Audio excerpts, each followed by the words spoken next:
All right, and welcome back to what's probably going to be titled a Conquest Corner Tactics. I was going back and forth exactly what I want to call this. Reason being that what I'm going to talk about is more general than just for Conquest, but since that is the most recent thing I played where this was in my mind, I'm going to use that sort of as the backdrop and the examples that I'm going to do. Although at a later point, maybe we'll talk about it in other systems or any of that as well. So for this particular video, the idea is to talk about list building, but specifically from the perspective of what to do when you have a bad list or you think you have a bad list and how to identify if it's actually a bad list and all of that. Now, we're going to talk through some different levels of this, especially as opposed to friendly, competitive, all of that. So we're going to get into that as well. But we want to talk about what happens if you think there's actually a problem with what you've put together. Now, like I said, this is general enough that it can apply to anything, but I'm going to use most of the examples from Conquest because the other day I was playing a game and I feel my list has problems. And I'm going to go through that. We're going to discuss that. I won't discuss the outcome of the game because, hey, let's face it, we've all had great lists that perform poorly. We've had a poor list that perform actually greatly. So a list that you don't think is good doesn't necessarily mean that's a list that lost or made a list that won. We've all seen those sort of things. And we'll get a bit into that as well. So, before we begin, of course, since this is more Conquest focused, I will put out that if you are looking to pick up anything for Conquest, we do have a discount code in the show notes below. The code is Terrain Kickers. We have a link you can click on. There'll be a link up top somewhere now-ish whenever I put it in. It saves you 10%, helps out the show as well, and it really does do a lot for us. We're using some of it to get some better equipment and things like that, so it's helpful for everyone. So let's get into this topic then. So, a little bit of, like I said, prefacing for this. On Mondays, we haven't been able to do a lot of normal recordings lately because everyone's schedule is crazy. Mine's actually pretty open, but everyone else's is pretty nuts. Steve has, for various reasons, I won't go into it because I don't know if he wants me to, but essentially his Monday through like Thursdays are effectively eaten up in the evenings, and we record in the evenings. So we haven't really been able to get a large group of us together to record lately. Whenever that changes, we'll get back to it, of course. But with him not being able to do that, he has been close to this local store that I play at Maplewood Hobby, so we've been starting to record some games. We've recorded some. We've had, honestly, just one was some audio issues. The other one, a little bit of problems here and there. Part of it is just because I haven't done this many battle reports in a while, so a little bit rusty on the best way to do it. So you are going to see them, but you might see them in more abbreviated forms. What I want to do for the future is like a long form and a short form. We'll see exactly how it comes up, but you will see the battle report that relates to the sort of list that we're discussing here. Though this obviously has come up for me before. But essentially, I built a list. I put together, this was a Spires list. I said, hey, you know what? It puts in the things that I think are cool. Boom, let's go. I wasn't too worried about certain things that you probably would for actual good list building.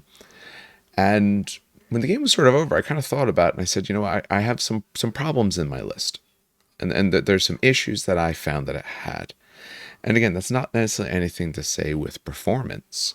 You know, I've not quite as much of a tournament player now, but in the past I was definitely a tournament player. And I've went to tournaments and done quite well at tournaments with lists that I just didn't really think were good because there's a lot more that goes into winning a game than just the list. There's a lot of facets. There's obviously what is your opponent bringing? How did your opponent put the list together? How do both of you pilot those lists? How did just the dice go? We all know there's been some games where it's very neck and neck and then there's some sort of deciding dice rolls or deciding dice roll and whoever gets that. I've had more than one game of Conquest not necessarily come down to exactly the who goes first in the round, but definitely be a big swing for that, for the game overall. So, you know, again, not saying exactly how it performed because those two are a bit separate. But afterwards, I've realized I didn't necessarily like what I had put together. So, first thing I want to discuss is how do you actually know if you have what we might call a bad list, or what does it even mean to be a bad list? Maybe we'll start there. What does it mean to be a bad list? It means one of two things. It either means one, it could just be you're not having fun playing it, and that's maybe a more fundamental or philosophical endeavor.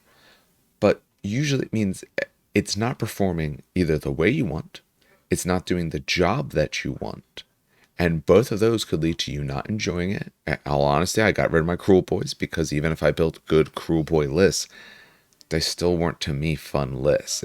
You know, you could think about it as bad from that perspective. It wasn't an enjoyable game. So for anyone who plays AOS, I sold mine. Maybe they're better now. New edition's coming out soon.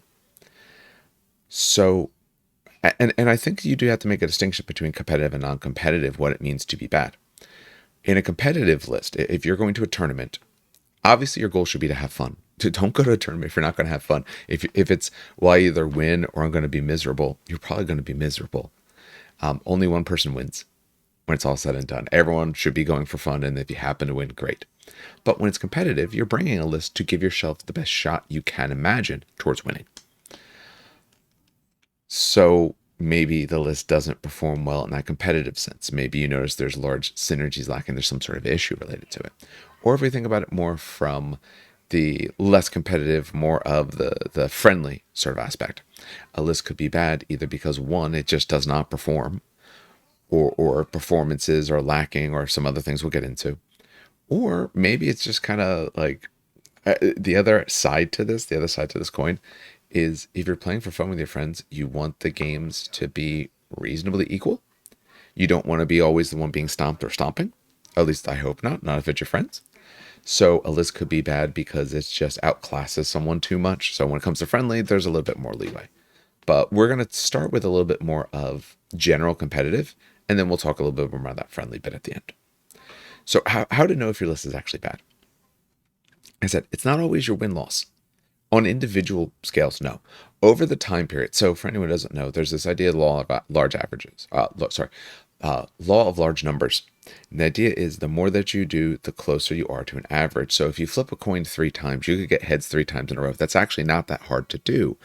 Overall, it's not really what you call an outlier because you've only done the thing 3 times. But if I do it 100,000 times, I would expect now to be about 50-50. So 2 coin flips could be whatever at once. Getting two of the same is not honestly an outlier. But if I do it 100,000 times, now I expect about 50-50. So one play of a list doesn't really tell you anything. So how to know it's bad? One, when you look at it, if it lacks the synergies that you want, if we're thinking about, say, Conquest, for instance, I will mention my my general sort of current Fallen Divinity type lists. My current Fallen Divinity type lists, or honestly a lot of my Conquest lists when I can fit them in, but especially Divinity lists, run a Hierodeacon and Archimandrite. Because a Hierodeacon has the ability to destroy a stand, which if they are, a stand that has animate vessel, therefore getting you power, which most of the stuff does, then you get a power. And the Archimandrite then can heal that stand back, because if that stand is only 4 wounds, even on tier 1, you heal 1 plus the tier, so 2 wounds, boom, you get it back. So what I often do is I put them in 2 Legionnaires units within range. Usually the range is about 12 inches, depending on some different bits. So that way they can work the abilities back and forth on each other. Normally, I will take the stand off the Hierodeacon and then heal with the Archimandrite, because the Archimandrite later, when it really starts to matter, is the one I want around, usually. So, there's a synergy that I'm looking for. It's not that taking one or the other would be bad otherwise, but putting them together, you gain a lot more. Destroying a stand doesn't do you any good if you're just going to run out of stands. This way, you kind of essentially have a battery. When we look at some other factions, when I look at the Spires, when I think of, say, the Biomancer, and this is part of the problem I had, and we'll get into that. Okay, he has all these different biomancies. I want to make sure that I put pieces around that are going to utilize those biomancies very usefully when you think of warlord traits, or supremacy abilities, I should say, in this. Does your supremacy ability work well with the army that you're bringing? Stuff like that. You don't want to bring, if you're Wadroon, like a chieftain on foot with a bunch of dinosaurs, because it's either cav or infantry now getting the shock and stuff like that. So you're looking for synergies. Are you missing that? When you look through it, can you figure out what should happen? And can that thing happen? Can the abilities of this help this, so on to help that? Can you get that cascading effect? I'm me personally, I like to theory craft. So when I put the concepts of a list together, again, I try to avoid the, well, I'll do this and then they'll fail because they'll do that. I try to go through and say, okay, if I'm going to get the things to happen that I want to happen, what is happening? Because if I can't figure out why everything is helping each other, then we got a problem. And we'll get into a little bit more of that, especially when we get to the alterations. Identifying it's bad. Is it just you? Is it the pilot? Is the list absolutely fine and you just played it poorly? This is especially why I stress don't change everything after one game. If you actually want to get better at a game, I'm not trying to sit here and act like I'm the best game player or anything like that, but I like to think I'm fairly good. I play a bunch of games and have done okay with them. But the big thing is, if something doesn't go well, you always want to attribute at least part of it, unless it truly wasn't, and that's not true.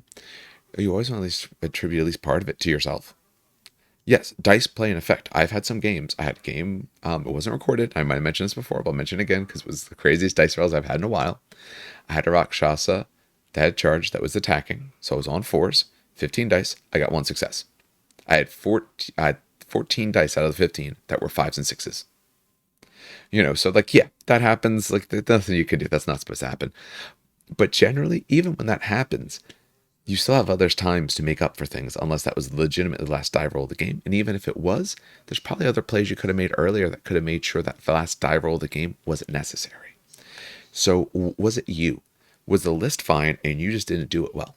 Did you make mistakes? Did you ill position yourself? In mine, when the battle report comes out, we'll talk about the things I did that I liked, the things I didn't, as well as against the things that Steve, I think, did well and things that he didn't do well. So I'll do a bit of back and forth on that. But did you make good decisions? Did you do bad things with the list? The other one, of course, is the other thing when you're trying to determine if it's bad or not. Was it the circumstances? Was it, say, some dice? Obviously, it shouldn't necessarily be the pure determining factor, but it matters. Did you notice, like, oh, every single time I lost the roll for initiative and that made a difference? Or if you're playing a different game, if you're playing, 40K or something like that, where you're just missing every one of your charges. You were doing the best you could, you missed all your charges, they made all of theirs. So are dice involved at all? They're always involved in the game a little bit, but was it who your opponent was? Was your opponent just outclassing you? Were they just more skilled? Were they just making a lot better decisions? Did they understand their army better?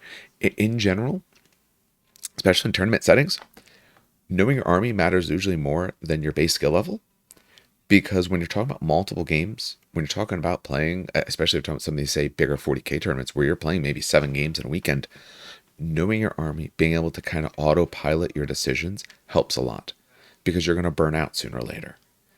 Same thing would happen for a bigger conquest. I know we play 3-round tournaments. We don't do more because I don't want to play more than that in a day. I start to, have issues to put it all together. But if I know my army well, I know exactly what I'm doing. And what you're doing isn't changing my base game plan. I will alter it, but I know at least what I want to start with. So was it your opponent? Were they just doing a lot better than you? Was it the army? Was it who you were going against? Obviously, there's always bad matchups. If you take an army that wants to do one thing and my army doesn't, say Old Dominion, we don't have resolve. If your army does things about terrifying, it's useless then. When you look at other games, obviously that's a big thing as well. If you are, a shooting army, but the other one can come in much closer and get the charges and stuff like that, because there are some factions that get those, then it's not going to help you. If you're looking at AOS and you're a shooting type army, but I have essentially, I know it's Cruel Boys used to have it. They had an ability to essentially give it outside of 12. You couldn't shoot me. So if you're shooting army, but you can't shoot me outside of 12, that means your game plan now is weakened greatly just because of who I am. So when you're trying to identify, did you put a bad list together? The biggest indicator really is, does the list do what you think it should? And if it's not, are you wrong with what you think the list does? Or does the list not really just do much of anything? We've all had games where we put something together and we realize, like, oh, the part I thought was going to be strong wasn't. It changed, it altered. So that's something to consider. But like I said, it's a difference between correlation and causation. So I teach this in my statistics classes. You can look up all kinds of stats of things that have very strong correlations that are just like crazy things. It's like the number of people who, break their leg falling out of bed compared to like ice cream consumption in a town will be like perfectly correlated, but obviously they have nothing to do with one another. So when you look at that, you want to consider those confounding variables, as we call it. Was it you? Did you just do the list poorly? Did you perform poorly? Did your opponent perform really well? Were there some dice issues? Was it just this was your antithesis? You built the best list you can, and against anything else it might be good, but you had the bad matchup. I think Conquest happens a lot more in other games, 40K especially, maybe a little less than 10th, but I know older editions, there were some matchups where no, it was pretty going to be pretty lopsided. You go back to 5th edition Leaf Blowers. I also play A Song of Ice and Fire. If you go back to originally when Dragons came out, if you played certain factions, if you played Baratheons, no, I've won the game. You're not going to unless I actively make the worst decision possible and you play perfect. But on average, reasonably skilled players, no, they weren't going to win, kind of things. It was just an inherent unfairness. It's not that the other person was so great. It was just absolutely unfair. So those are sort of thoughts about figuring out if you made a bad list. So what now? You think you have a problem. And again, this can just be your general list process. I'm taking about it from the perspective of a bad list, but even if you think it's a good list. One, how long do you use it for? Don't one and done your lists. If you're really trying to both improve as a player, improve your list building, improve your strategy, improve your thought process to the game, improve your playment with an army or whatever it may be, don't one and done your stuff. Reason being, one, again, we talked about those various outliers.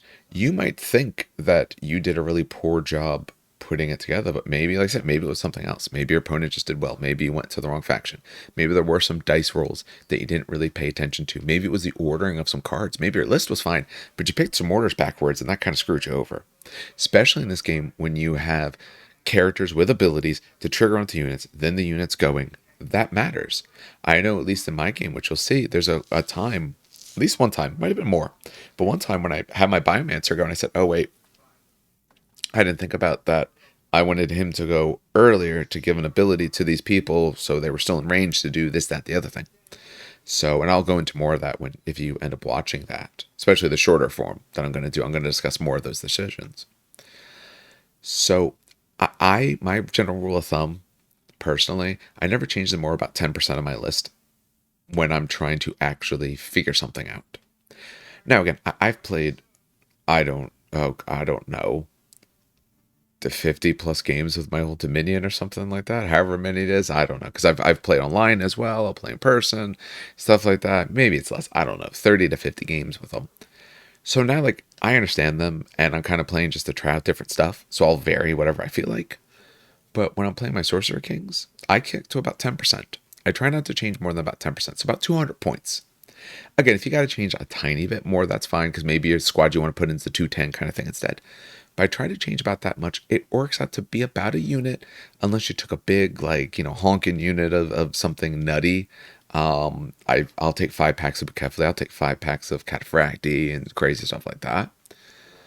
But even those, I don't want to change them immediately because their performance could skew my thought process. So Cataphracti, I think, are a great example of this. So Cataphracti are, with Hyratos and all of that, are utterly devastating on the charge. But if they don't get the charge, they're kind of a wet blanket. And that's because all their bonuses and every plus cool rule they get really relates to charging. Which means if I played one game with them and you got the charge on me first because of, some dice rolls, timing, whatever it may be, if you got that charge on me first, they're going to underperform. But my guys they're not going to look that great. Most likely, they're probably not going to do much of anything unless someone else can get in there and help them out. But they probably didn't do nearly as much as I hoped. That doesn't mean the unit's bad. That doesn't mean that there was a problem with it. You just got the jump on me for one reason or another. But that just means I wasn't in a good spot to be able to get what I need out. So I wouldn't want to remove that unit and change it up entirely or change that unit by much until I tried a few more times and figure out, was it me? Was it what I went against? And / what's the best way to enact with them? If what I really want is the charge, maybe the move charge is enough. Maybe I'm not worried about the getting close enough to hit them and swing. Okay, I'll play a little further back. I'll play outside of their ranges. Especially, I'm a little bit faster than them. I can play maybe outside of their max because my max is a little bit better, or positions and all of that. So I will try at most to change, I say, about 10%. Maybe 15 if I need to. What that really boils down to, say, Conquest is usually about a unit. I'll swap a unit. Or I'll take out a unit, add a couple stands. I'll switch around some war gear. Little bits like that is usually what I try to do between rounds. Now, I have the luck of being able to play maybe more often than some other people. If you're only playing like monthly, I can understand. But then if you're only playing monthly, you're just doing whatever you want. If you're trying to play to enhance your play, then I think you want to make small changes, because you need multiple reps to figure out what's really happening. And once you get that figured out, then you can start making the changes that are going to make more meaningful differences, or you might find you don't need to. So, especially when I think of, say, my Sorcerer Kings, I've probably gotten, I don't know, 20 games or so in with them. More stuff of theirs is coming out soon, the Mahut, stuff like that. When that stuff comes out, I'll start varying up my list more. But I kind of figured out the list that I like. I made some small changes. I have about 2 different variations that I enjoy, and those are the ones I feel that perform the best for me. And then when a new unit comes out, I'll swap that in. I'll change just that little bit. And with only that, what can I do now? And you might be able to find, even with some of your characters, can they support those things? Do they need different options to be able to support those things? When I'm taking, say, Sorcerer Kings for a moment, if I'm putting in some units that are now related to air, when I put in the Jinn, okay, well, they're air. Do I want to swap any of my leaders to air so they have that? Okay, I have the Kadu Kavach, which gets me rerolls. Oh, well, they're not going to have it unless, say, my Raj has it, because then he has both air and fire spells. Okay, now I get some choice. So those sort of decisions start coming up.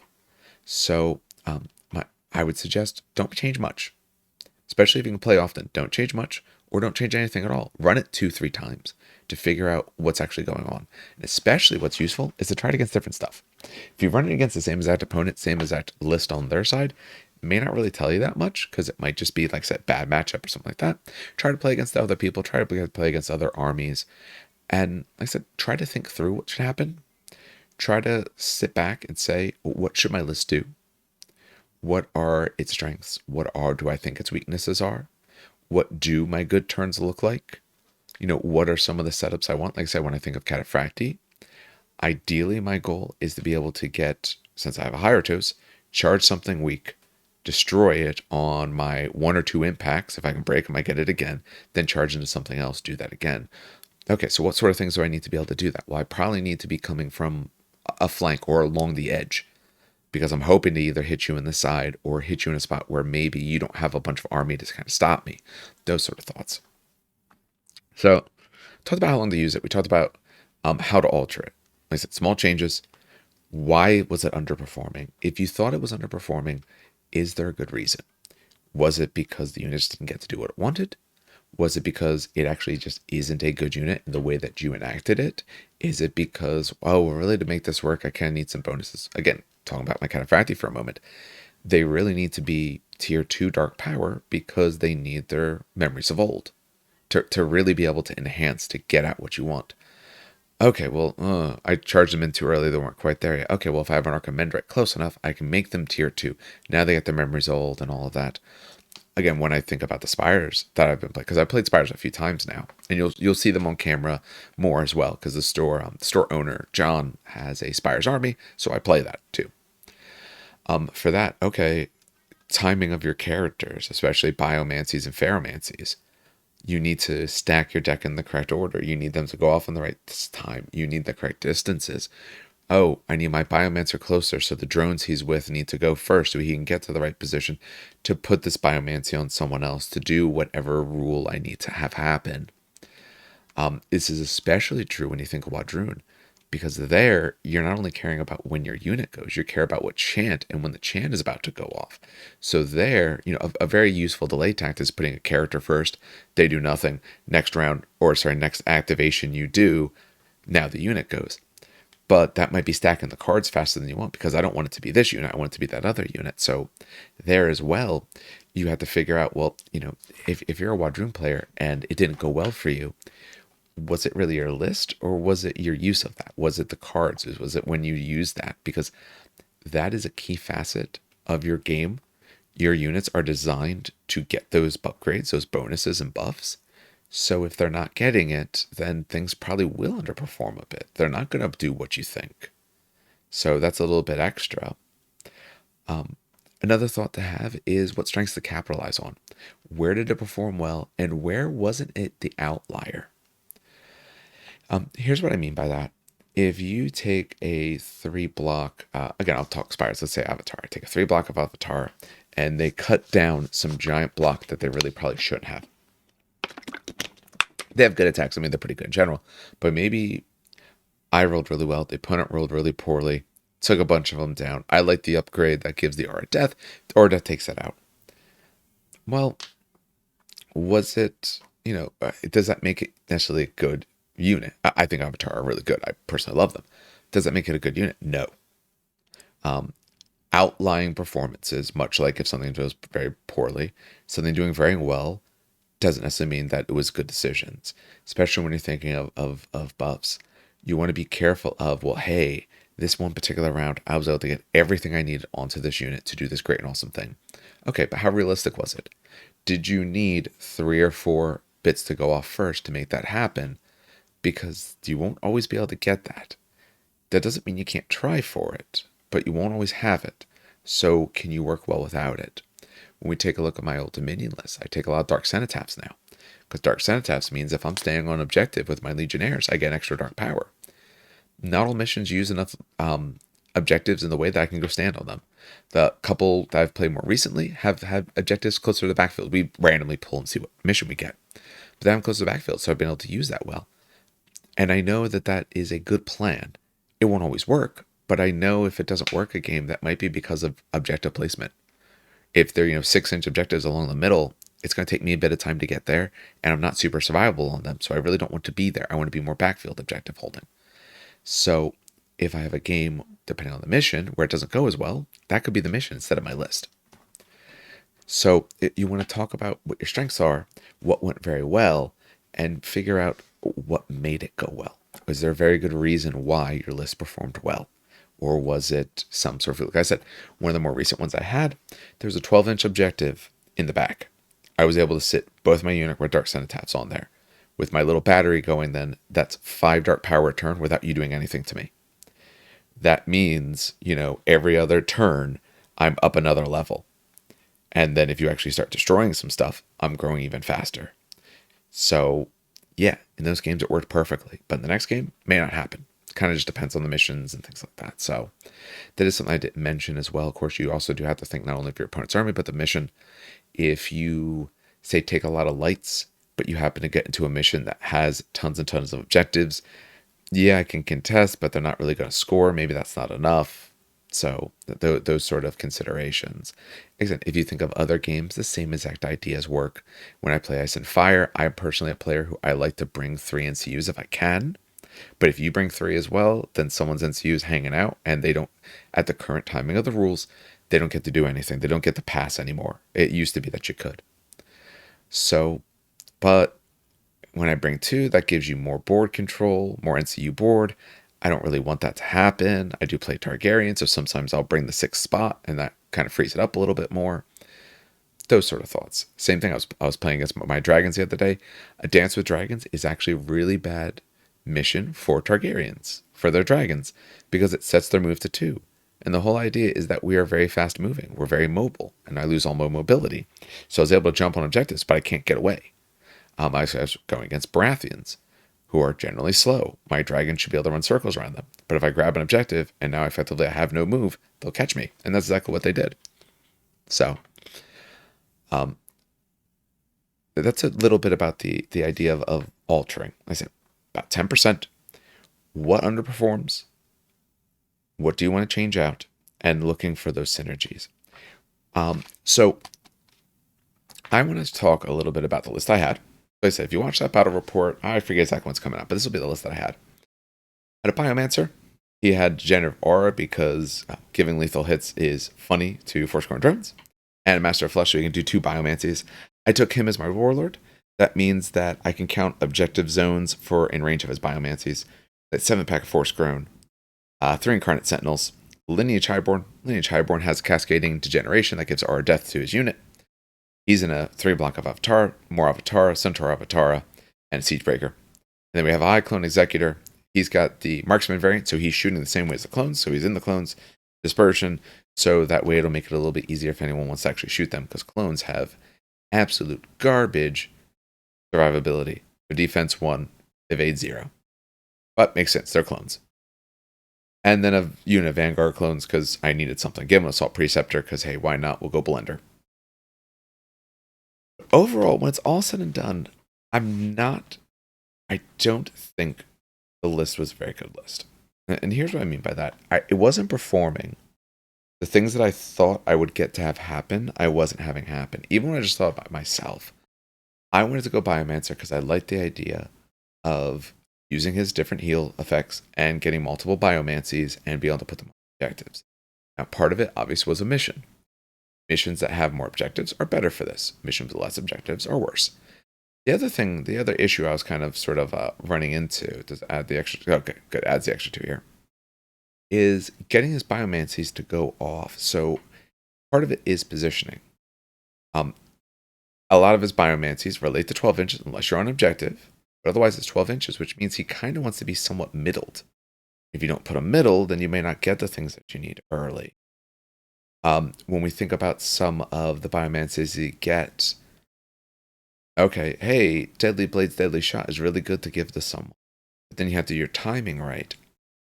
Which means if my Biomancer goes a little bit later, like what normally would happen for some of my other armies when the character goes a little later, I might miss that. I had some cases where, all right, where I was stacked up, I really kind of need to do this thing right now. I'd like to give myself the buff, but I don't think I can wait for it. Oh, but there's some other options. Obviously, there's Essence Transfer. You can use that to be able to maybe get it as well. So you do have some potential options here. But I wasn't playing that well. And having missed that so much with my Biomancer, I did realize, like looking through the list, I don't know if him being the leader really supports a lot of the other things that I'll do in this particular list. I prefer the big stuff. That's why Warband 2 is the big stuff. I had spare points. I do like overall what this kind of did. The Vanguards, maybe not quite as much. I don't know if the Vanguards really did me a whole lot of good in terms of what they are. I think they get a lot of attacks. But I think just sort of the way I worked with them was a little bit of an issue. Although they have Vanguard, which is kind of nice.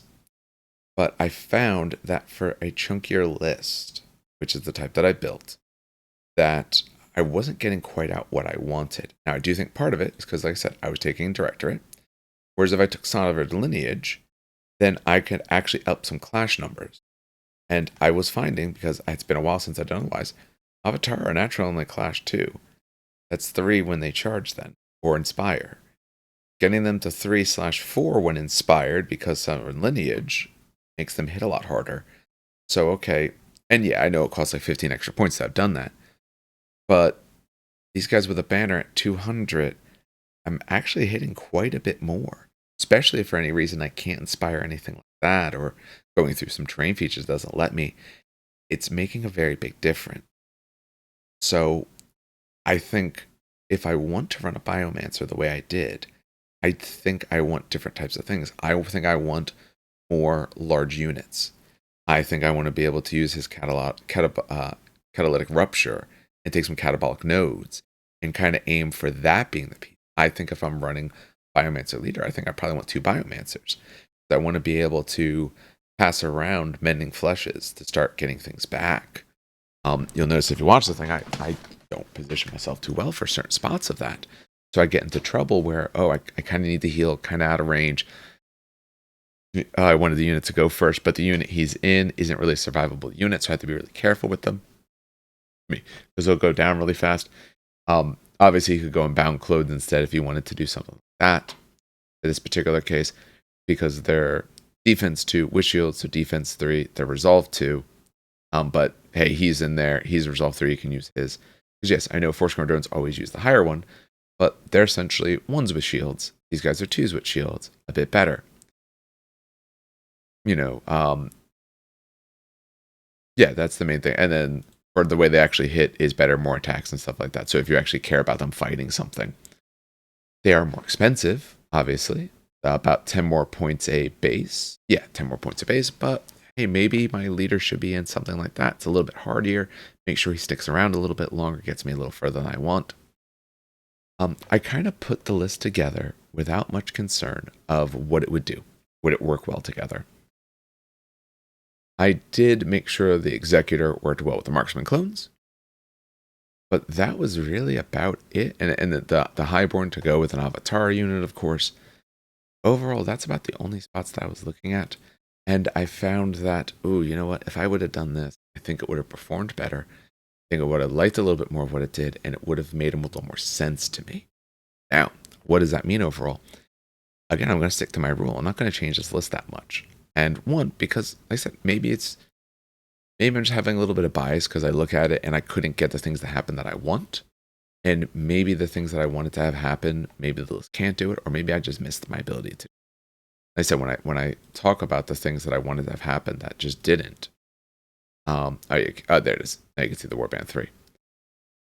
When I'm looking at that, I wanted more stuff with Biomancers. I wanted that to do more for me. So maybe the drones is fine. Either maybe I take stands, or maybe I swap them out for something else, or maybe I swap some of his upgrades.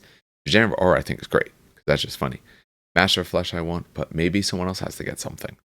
Maybe instead of Incarnate Sentinels, maybe I take maybe even say like an A-Bomb. Because maybe what I really need is something, because abominations are super, super fast. Maybe I need something else that can rush across the field and hit someone and get behind them and cause more disruption. That my Biomancer can just kind of like control the middle, and he can use his bonuses or his abilities on all these various units that are coming in. There's other things that when you see that we'll talk about the plays that were good and plays were bad. Obviously, there's some of that in there, but I don't want to kind of give away all that happened there. But I did want to just show it a little bit to show a list that I'm unsure about. I said maybe it's not as bad as I think, but it just didn't perform the way I wanted. And I think there's things to be learned by that. / also, I just know I want to play the army more to start diversifying the way that I look at this. I'm just trying to play more and more armies anyway. I do have some Spire stuff, but I had to sit down and build it. I actually was painting some Sorcerer Kings actually while I was editing some other stuff. So I'm going to keep doing that for a little while here. So here's the thoughts I want to close out with then. One, doesn't matter. The biggest thing is it matters if you don't enjoy the list. If you're not enjoying what it does, I don't care how good or badly it plays. If you're not enjoying it, then no, you have to change things. It might even be change armies. I said I got rid of my Cruel Boys because I just wasn't enjoying them.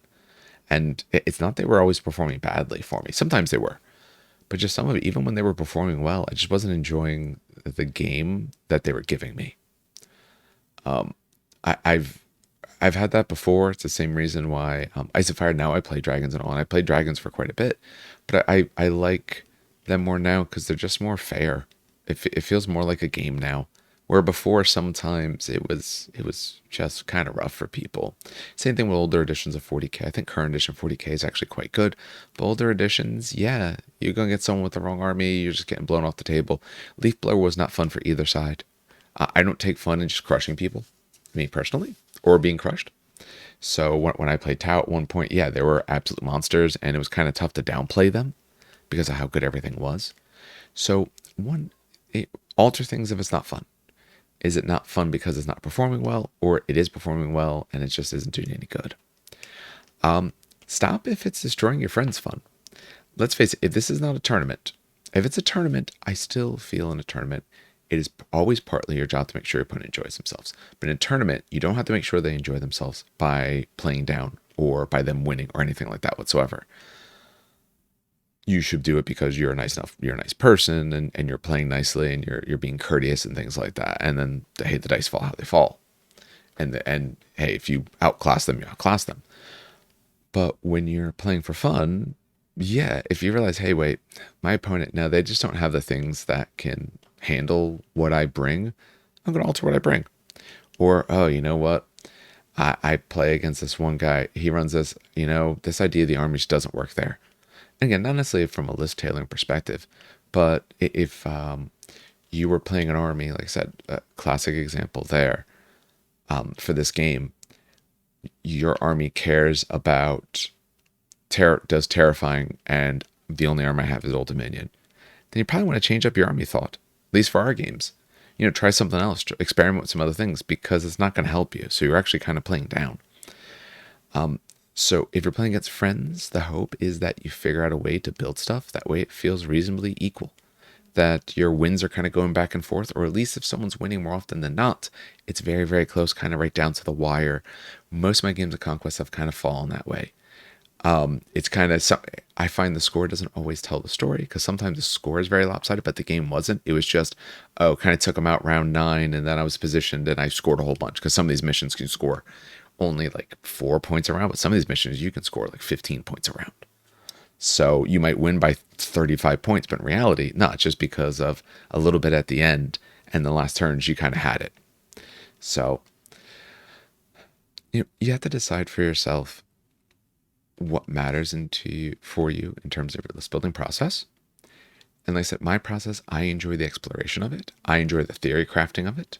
I enjoy the game as well, of course, but I like trying to figure out what can it do? What do I think it will do? What are the options this list does? What am I trying to have it do? And if it did it, if I executed the plan correctly, did it do what I thought? Did it do anything else? Did it do anything more different or interesting? And what was my opponent's reaction to it? Again, if you're playing for fun, I'm going to ask them, hey, how did this go? Like, how did it feel playing against it? And if it feels oppressive and crushing, like, I'm going to make some changes then, because I don't want to do that to my friends. At least not regularly. I mean, sometimes it just happens in games. We've all had games where you just roll poorly or someone else rolls good and things don't go your way. But I'm going to ask them their honest opinion. What did they think the biggest threat was? What did they think the lowest thing was? What were they most scared about? What did they have no concerns about? You often find your thoughts on it are different than your opponent's, and that their thoughts are the ones that truly matter, because they're going to tell you from the perspective of standing against it. Because remember, they don't necessarily know your game plan. They don't know exactly what you're trying in all the cases. So they'll be able to give you a good indication of what that game plan ended up being, or maybe what it should have been. When I'm looking at, say, if I'm running like a Lineage Highborn for my leader, okay, well, I can activate like 3 cards in a row in a turn. Okay, what did they think of the turn I chose that? Did I go too early? Were they anticipating it and they set themselves up that didn't hurt them as much? Those sort of things. So I think talking with your opponent afterwards, I like to talk to play afterwards to try to figure out like how things went. And I try to avoid that. Well, if I had done this, I would have won. Well, if you did that, I did this, because that's pointless.